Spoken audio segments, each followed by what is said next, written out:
Imagine being able to read 2 pages of a book at the same time with one eye on each page and remember almost everything you read. Some people can hear a piano concerto once, then sit down and replay it perfectly despite never being trained. Some can instantly tell you what day of the week any date in history fell on, and others can calculate enormous numbers in their head faster than calculators. And yet, some of these people struggle with basic everyday tasks: tying shoes, understanding sarcasm, crossing the street alone, or even having a conversation. How can one brain seem profoundly disabled and superhuman at the exact same time? Today on Strange Mind, the terrifying mystery of savant syndrome, and why certain human minds seem to break the normal rules of intelligence.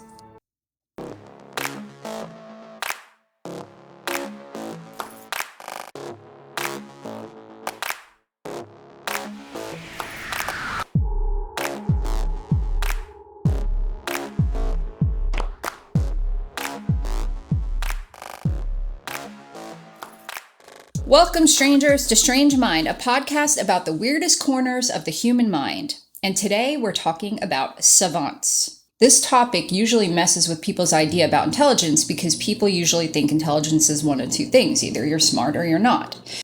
The brain is more like a giant control panel with thousands of separate systems, and in savants, like one of those systems gets turned up to a really high level. So basically the brain maxes out on one skill. Some of these people can outperform supercomputers in specific tasks, and nobody fully understands That's why. crazy to me. Yeah. That you can just like multiply 2 5-digit numbers like this. Right. Yeah. Okay, quick Meanwhile, I'll set an alarm on my calculator. You did that, right? So many times. Quick reminder before we begin, if you want bonus episodes, unreleased case files, hidden psychology archives, and members-only content, join the Stranger Society. That's where we keep the really interesting stuff. Yeah. This week, we're talking about people who suffered brain injuries and woke up as savants. So basically, they had a stroke or a seizure, concussion, and they became geniuses in some area. Like one guy dove into a swimming pool and woke up a musical genius.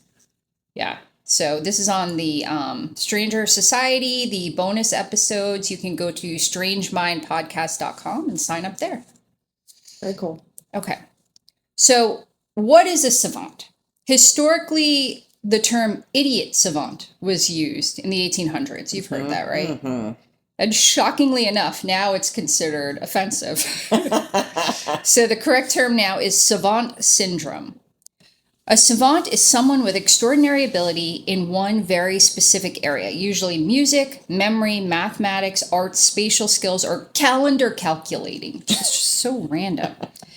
About 50% of savants are autistic, and then 50% have some other kind of neurological or developmental disability.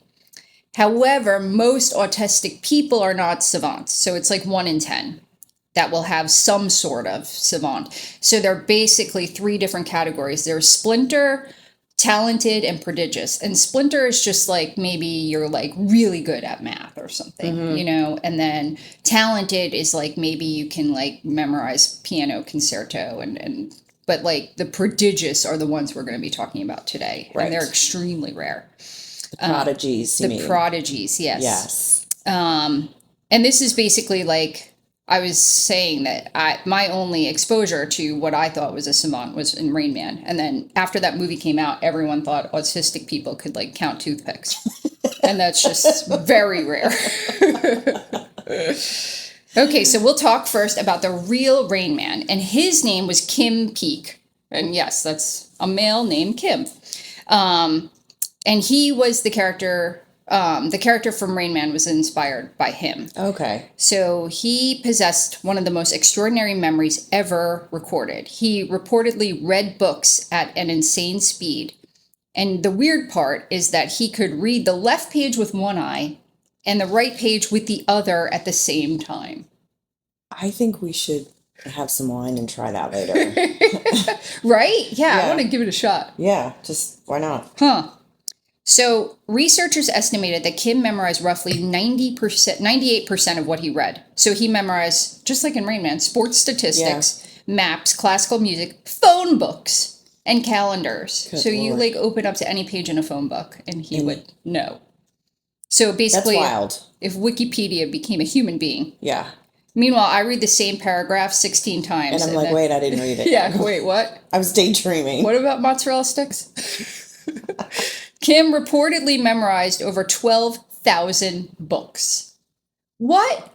I like see a book and I'm like, did I read that? I think I read that. Right. Yeah.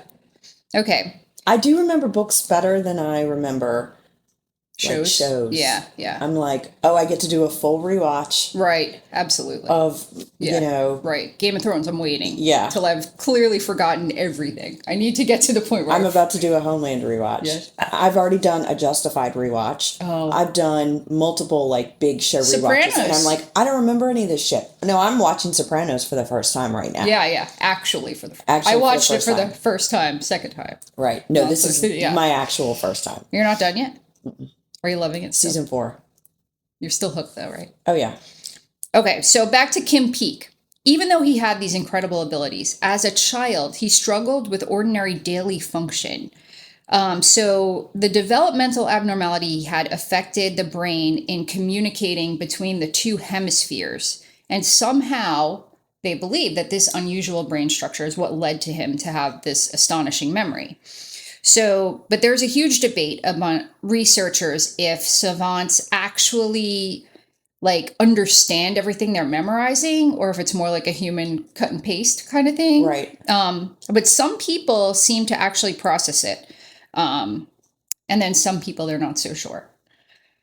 So this might be even stranger because this is why I was saying that I think it's terrifying. It means that the human brain can store absurd amounts of memory, but, We just don't know how. yeah, it's under the right conditions or the Right. wrong conditions, So it makes you even more annoyed when you just can't remember shit, Like, I know you can do this. Why are you working against me? Okay, so one of the weirdest savant abilities is this calendar calculation.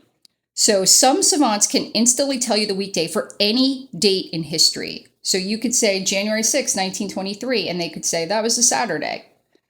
There's no calculator, no math, just like automatically they do it, which is the least useful superpower ever imaginable. It seems like a cool party trick. It does. So- Yes. A party trick. That's Yeah, what it is. right. A cool party trick. Liz, did you know your birthday in 1987 fell on a Monday? No. Yeah. Do you care? Mm-mm. Exactly. I But- do know my 13th birthday was July 13th and it was on a Friday. I do remember that. Oh, Mm-hmm. it's kind of cool. Yeah. Was it lucky? Like, was it a fun one? Probably. Yeah. Okay, nice. I think so. 13's a rough year. You never know. So what's fascinating is researchers still don't understand how savants do calendar calculation because some seem to like use mathematical rules really quickly. And then some people say they visualize the calendar. And a lot of the savants that can do this struggle with basic math. So they can't do the math, the ones that see it. Right. That doesn't make any sense. So they can instantly identify weekdays across centuries, but have difficulty calculating the tip, which is nuts. It's like having a Ferrari engine on a shopping cart. Right. What? That doesn't make any sense. Like, where do they get the knowledge or where did they figure out, oh, this is the algorithm for knowing Right. every weekday in history? You know, And, like, like, where does did- that come from? Did somebody ask them to do it at some point? How would you even know you have the skill? Right. Huh? Or is it just like coming to you? Like a vision. I would love to, and I think it will be really cool. So I encourage anyone who's listening, if they have any of these or have been diagnosed with any of these disorders that we're talking about, please message us because we would love to interview you and find out about your experience. I think that'd be really cool. So let's figure out the neuroscience, okay? Because again, like it's crazy that someone can struggle so cognitively in some areas, but then have this amazing talent. But we have to start thinking of, instead of one intelligence, you can think of it like your brain is like an apartment building with like hundreds of little residents, and like maybe 90% of them are like checked out, watching Temptation Island. And then like another one dude is like up snorting Adderall and like doing Boolean algebra all night. There's like the one talent that just seems to take control. So the predominant theory is it's the left brain, right brain theory. So this means there is damage or dysfunction in the brain's left hemisphere, which is the areas involved in language, abstract reasoning, executive functioning, and conceptual thinking. And if they have an abnormality or an injury in that area of the brain, then the other area kind of compensates. So the area that normally helps us interpret the world broadly and conceptually goes offline, or it's damaged or underdeveloped, then the right hemisphere compensates. So that's the more associated with pattern detection, music, visual spatial skills, detail processing, and artistic perception. So the neuroscience believes savant abilities emerge when the brain shifts from processing away from the higher conceptual thinking to this like very detailed. So instead of seeing a tree, you see like each individual leaves, the bark, the roots, and every single texture. So we process things globally, like we'll see a face, emotions, shapes, patterns, but they will see the tiny pieces, the little structures. Right, that make it up. Researchers call this weak central coherence, which basically means the brain has difficulty integrating information into a broad overall picture. But this seems like super wild, because how exhausting. And you saw how was it Charlie Babbitt, or is that Tom Cruise? I forget. One of them. One of the Babbitts, the one Dustin Hoffman plays, he gets so overwhelmed by like sounds and certain things. So it's like, that's actually common, is there's just so much stimulus and input, and they need to have like structures to be able to deal with the world. Okay, so some savants possess the ability to store huge amounts of raw information, and neuroscience still debate how this works. So some believe it's repetition and pattern encoding. Some people believe there's visualization strategies.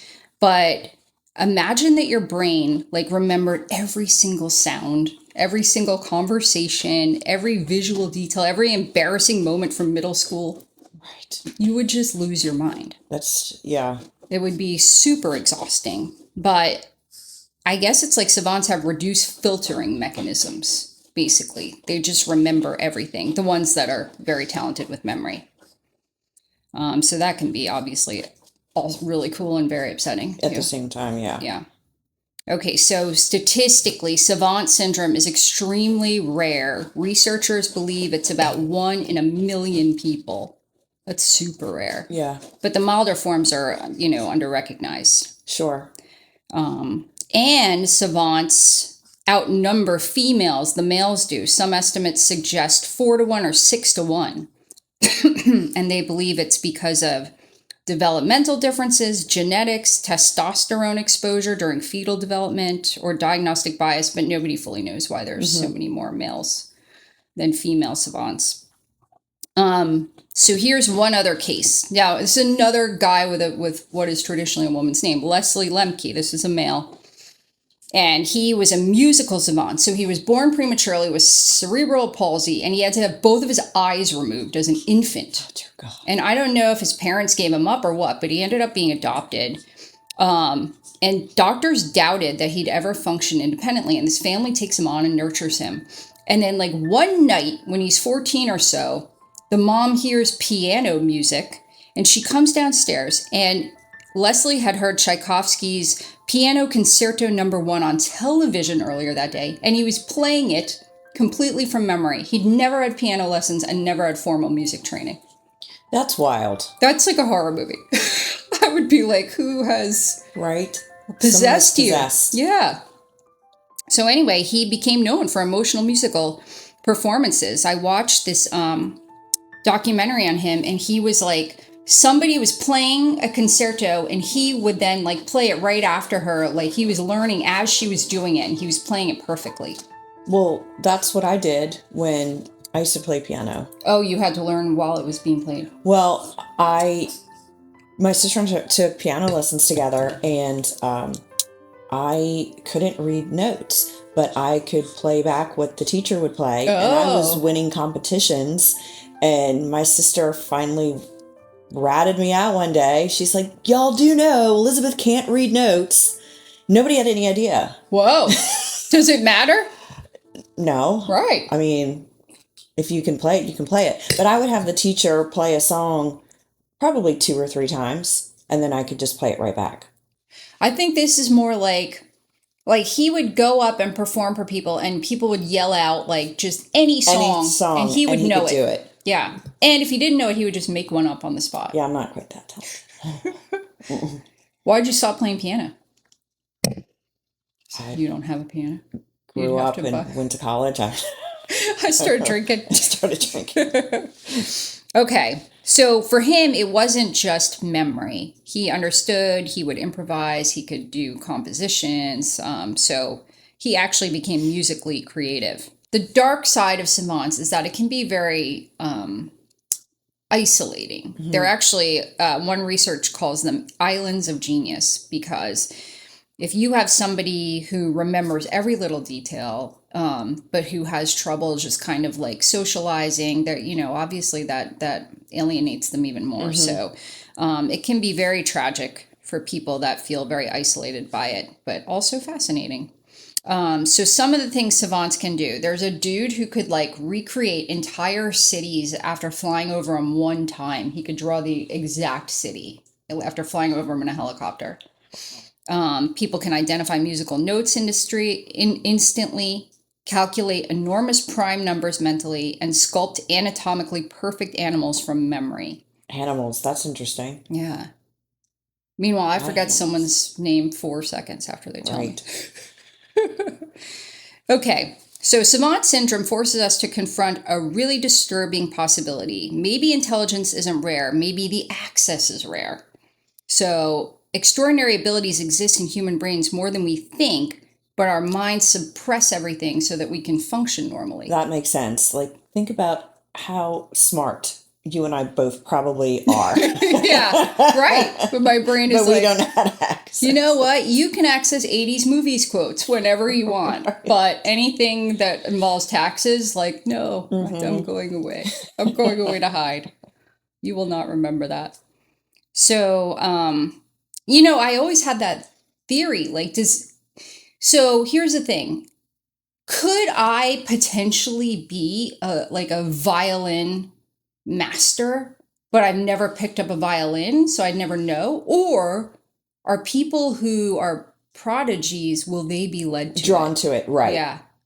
Because some of these people, and we'll talk a little bit more about it in the acquired savants in the bonus episode, some of those people that have the injury, they wake up and they become like obsessively, compulsively playing the piano, like out of nowhere, So you just like have a brain injury and now I need to play piano. It becomes like an obsession.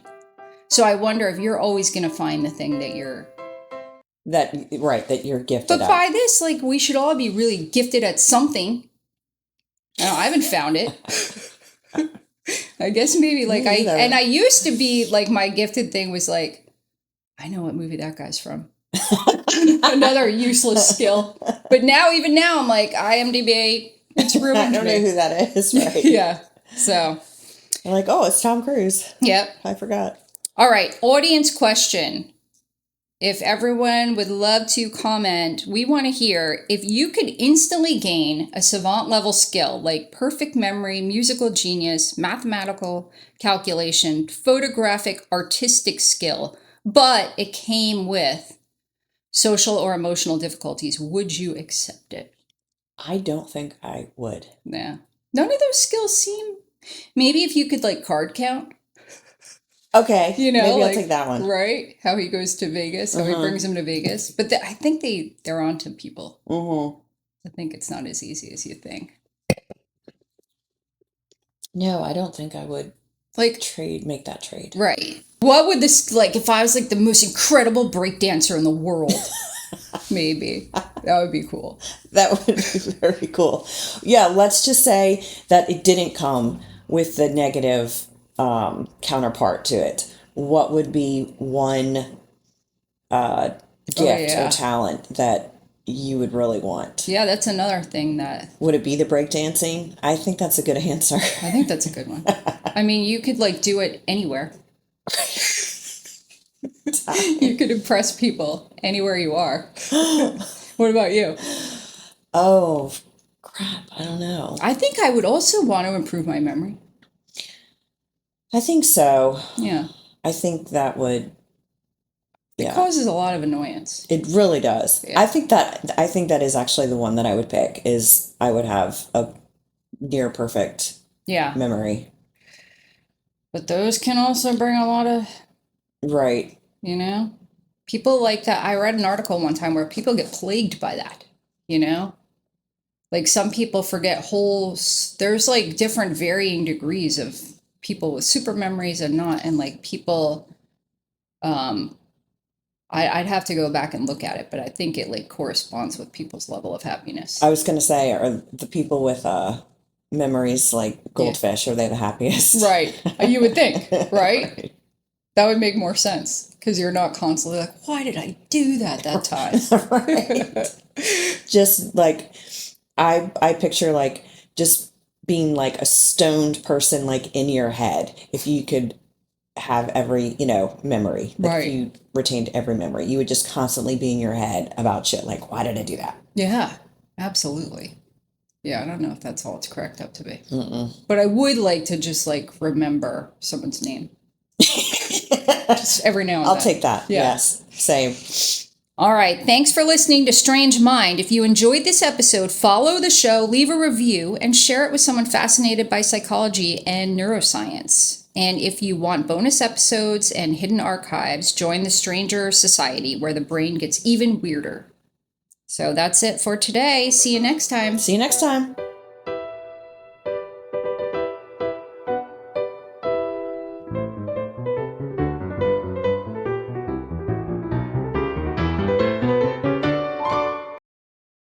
While we sometimes use humor when discussing psychological disorders and unusual case histories, we take mental illness very seriously.